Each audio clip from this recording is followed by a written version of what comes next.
दोस्तों, India versus Australia के बीच Melbourne test मुकाबले का आज चौथा दिन खेला गया।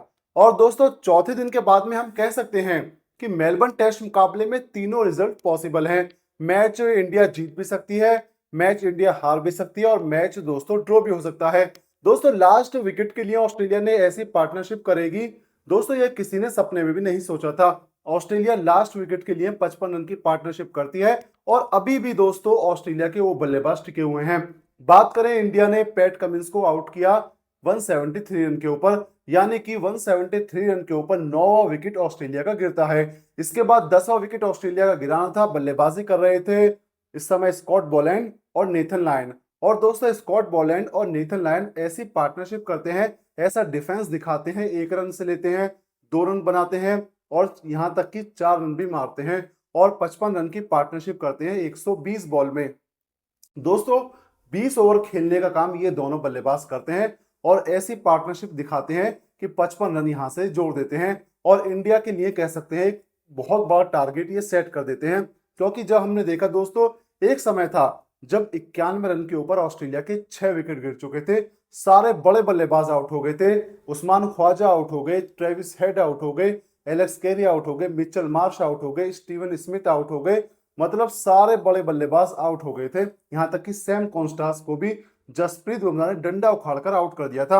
अब यहां से उम्मीद नहीं थी कि 91 से 6 पर 228 पर 9 हो जाएंगे और इतने आगे ऑस्ट्रेलिया टीम पहुंच जाएगी। क्योंकि जब 91 पर 6 थे तो ऑस्ट्रेलिया के पास लगभग 190-195 रन की लीड थी और यहां से सबने सोचा कि अगले 50 रन में 4 विकेट ऑस्ट्रेलिया के और मिल जाएंगे तो 240 या 250 रन का टारगेट टीम इंडिया को चौथी इनिंग में मिलेगा। लेकिन दोस्तों, जैसा सोचा था वैसा बिल्कुल नहीं हुआ। उसके बाद में पैट कमिंस और मानस लाबुशेन के बीच में एक शानदार पार्टनरशिप हुई। उसके बाद में लाबुशेन आउट हुए तो नेथन लायन और पैट कमिंस के बीच में पार्टनरशिप हुई। पैट कमिंस आउट हुए तो स्कॉट बोलैंड और नेथन लायन के बीच में 55 रन की पार्टनरशिप हुई और वो पार्टनरशिप अभी भी चल रही है। कल सुबह भी हमें वो बल्लेबाजी करते हुए दिखाई देंगे और यहां से उन्होंने जो रन्स जोड़े हैं उसमें मिलाकर टीम जो ऑस्ट्रेलिया की टीम की लीड है वो 333 रन की हो चुकी है। यानी कि इंडिया को जो टारगेट मिलेगा वो 333 से ज्यादा का मिलेगा। और दोस्तों, अगर आपको ध्यान हो, अगर आपने थोड़े से रिकॉर्ड्स देखे हो तो मेलबर्न क्रिकेट ग्राउंड में जो अभी तक का इतिहास का सबसे बड़ा रन चेज हुआ है चौथी इनिंग में टेस्ट क्रिकेट में, तो वो रन थे 332।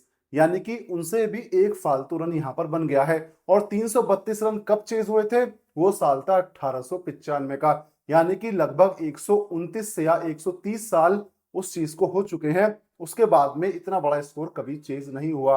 यानी कि समझ लीजिए, अगर यहां से चेस करना है तो एक इतिहास रचना होगा टीम इंडिया को। एक ऐसी पारियां खेलनी होंगी जो आज तक हमने किसी टेस्ट मुकाबले में दुनिया में नहीं देखी होंगी। अगर टीम इंडिया को यहां से मुकाबला जीतना है तो रोहित शर्मा, कप्तान रोहित शर्मा को रन्स बनाने होंगे, विराट कोहली को रन्स बनाने होंगे, ऋषभ पंत को रन्स बनाने होंगे, शुभमन गिल तो नहीं खेल रहे, यशस्वी जायसवाल को रन्स बनाने होंगे, के राहुल को पारियां खेलनी होंगी। मतलब सबको कंट्रीब्यूशन करना पड़ेगा अगर यहां से मुकाबला जीतना है। ऐसा नहीं होगा कि रोहित आउट हो जाए, विराट आउट हो जाए, के राहुल आउट हो जाए, ऋषभ पंत आउट हो जाए और आप सारा भार छोड़ दीजिए कि भाई नीतीश कुमार रेड्डी और वाशिंगटन सुंदर और यशस्वी जायसवाल के ऊपर। तो ऐसे मैच नहीं जीता जाएगा। अगर मैच जीतना है तो लड़ाई लड़नी होगी, सबको रन्स बनाने होंगे। दोस्तों, आज का जब चौथा मैच शुरू हुआ, चौथे दिन का मैच शुरू हुआ, तो दोस्तों हमने देखा कि शुरुआत में नीतीश कुमार रेड्डी आउट हो गए मारने के चक्कर में नेथन लायन की बॉल पर। उसके बाद में ऑस्ट्रेलिया की टीम बल्लेबाजी करने आई। सैम कॉन्स्टेस को बुमराह ने बताया कि भाई बॉस हम ही है और बुमराह ने सैम कॉन्स्टेस को दोस्तों आउट करने का काम किया। इसके बाद होता यह है कि यहाँ पर जो उस्मान ख्वाजा हैं और मार्नस लाबुशेन बल्लेबाजी करते हैं। उस्मान ख्वाजा को भी मोहम्मद सिराज आउट कर देते हैं। उसके बाद एक पार्टनरशिप देखने को मिलती है जो स्टीव स्मिथ और मार्नस लाबुशेन के बीच में होती है। उसके बाद विराट कोहली सिराज को बताते हैं कि बाहर से बॉल फेंक, इसे बाहर से समझ में नहीं आती, और ऐसा ही सिराज करते हैं और स्टीव स्मिथ उस बॉल पर आउट हो जाते हैं। दोस्तों, जैसे ही स्टीव स्मिथ सिराज की बॉल पर आउट होते हैं, ट्रेविस हेड बल्लेबाजी करने आ जाते हैं। अब ट्रेविस हेड बल्लेबाजी करने आए तो यहां पर सीधा प्लान था कि भाई ट्रेविस हेड के सामने जसप्रीत बुमराह को लाया जाए और रोहित शर्मा ऐसा ही करते हैं। रोहित शर्मा जसप्रीत बुमराह को सामने लाते हैं। जसप्रीत बुमराह और टीम इंडिया प्लान बनाती है कि यहां से जो मार्नस लाबुशेन स्ट्राइक पर हैं, इनसे स्ट्राइक पर कह सकते हैं इन्हें ऑफ स्ट्राइक करिए और ट्रेविस हेड को स्ट्राइक पर लाइए। तो एक बड़ी सिंपल सी बॉल बुमराह मार्नस लाबुशेन को फेंकते हैं, जिस पर मार्नस लाबुशेन ट्रैप में फंसते हैं और सिंगल लेने का काम करते हैं। इसके बाद ट्रेविस हेड स्ट्राइक पर आते हैं और पहली ही बॉल पर यानी कि अपने ओवर की दूसरी बॉल पर ट्रेविस हेड को जसप्रीत बुमराह दोस्तों आउट कर देते हैं। नीतीश कुमार रेड्डी उनका कैच पकड़ते हैं और उसी ओवर में बल्लेबाजी करने आते हैं मिचेल मार्श और ओवर की लास्ट बॉल पर मिचेल मार्श डक के ऊपर 0 रन के ऊपर आउट हो जाते हैं और ऋषभ पंत कीपर पर उनका कैच पकड़ते हैं। यानी कि एक ओवर में 2 विकेट, उससे पिछले ओवर में स्टीव स्मिथ का विकेट गया था, यानी कि 2 ओवर में लगातार 2 ओवर में 3 विकेट ऑस्ट्रेलिया के गिर जाते हैं। इसके बाद एलेक्स कैरी बल्लेबाजी को आते हैं और बुमराह के अगले ही ओवर में एलेक्स कैरी भी आउट हो जाते हैं, यानी कि 3 ओवर के अंदर 4 विकेट ऑस्ट्रेलिया के टीम इंडिया को मिल जाते हैं और यहां पर ऑस्ट्रेलिया 91 रन के ऊपर 6 विकेट गंवा चुकी थी। अब सवाल था कि यहां से कितने रन और मिलेंगे, क्या यहां से 50 रन के और 50 रन इसमें ऐड करके हम ऑस्ट्रेलिया को ऑल आउट कर सकते हैं। सबने सोचा था हाँ ये तो हो जाएगा, ऐसा तो कर लेंगे। लेकिन दोस्तों उसके बाद पैट कमिंस आते हैं, वो पैट कमिंस जो ना सिर्फ कप्तान बहुत अच्छे हैं, जो ना सिर्फ बॉलर बहुत अच्छे हैं, बल्कि मुश्किल समय में अपनी टीम के लिए बल्लेबाजी करना भी पैट कमिंस जानते हैं। और पैट कमिंस ने वही किया, मार्नस लाबुशेन का साथ निभाया, मार्नस लाबुशेन के साथ कंधे से कंधा मिलाकर चले और वहां पर 40 रनों की अपनी पारी खेली। कप्तानी पारी पैट कमिंस ने वहां पर खेली और एक अच्छी पार्टनरशिप मार्नस लाबुशेन के साथ में निभाई।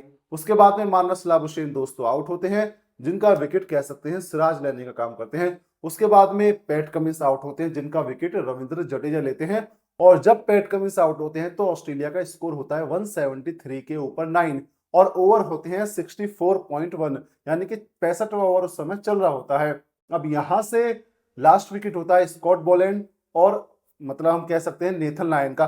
सबने सोचा 1 ओवर, मुश्किल से 1.5 ओवर या 2 ओवर और यहां पर हमें विकेट मिल जाएगा, लेकिन दोस्तों ऐसा नहीं होता।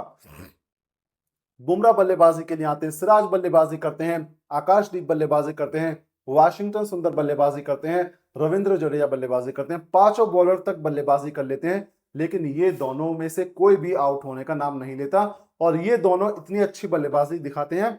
ऐसा डिफेंस स्कॉट बोलैंड ने दिखाया, मतलब हमें ध्यान नहीं है कि 11वें नंबर पर कोई बल्लेबाजी करने आया खिलाड़ी ऐसा डिफेंस दिखा सकता है। दुनिया के नंबर 1 बॉलर यानी कि जसप्रीत बुमराह, जिसे अच्छे से अच्छे बड़े से बड़े बल्लेबाज पूरा ओवर खेलने से डरते हैं, ऐसे 4 ओवर जसप्रीत बुमराह के अकेले स्कॉट बोलैंड ने डिफेंस करके निकाले हैं।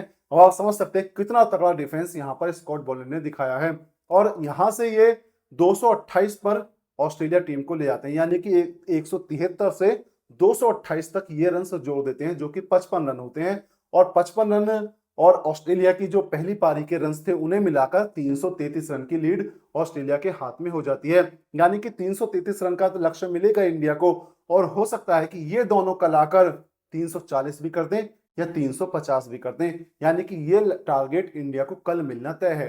अब इंडिया के ऊपर डिपेंड है, क्या इंडिया इस टारगेट को चेस करने के लिए जाएगा, क्या इंडिया इस टारगेट को चेस ना करने की बजाय ये देखेगा कि भाई मैच को यहां से ड्रॉ करवाया जाए, या टीम इंडिया अगर चेस करने के लिए जाएगा तो क्या विकेट गवाकर टीम इंडिया मैच हार भी सकती है। जी हाँ दोस्तों, तीनों रिजल्ट यहां से पॉसिबल हैं।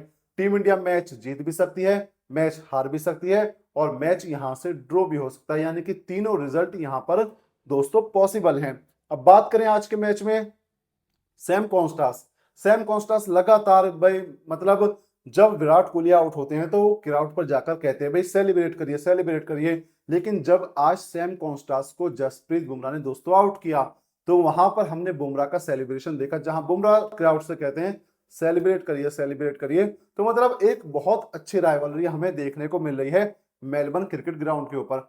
दोस्तों मैंने मेलबर्न क्रिकेट ग्राउंड को आपको इतिहास भी बता दिया कि चौथी इनिंग में इतना बड़ा टारगेट चेस करना बहुत मुश्किल होता है और अगर टीम इंडिया को यह कारनामा करना है तो एक मतलब अनबिलीवेबल परफॉर्मेंस यहां पर टीम इंडिया के बल्लेबाजों को दिखाना होगा। सभी सीनियर बल्लेबाजों को रन्स बनाने होंगे, चाहे वो रोहित शर्मा हो, चाहे वो विराट कोहली हो और चाहे वो बाकी के राहुल हो, मतलब जायसवाल हो, सबको रन्स बनाने होंगे।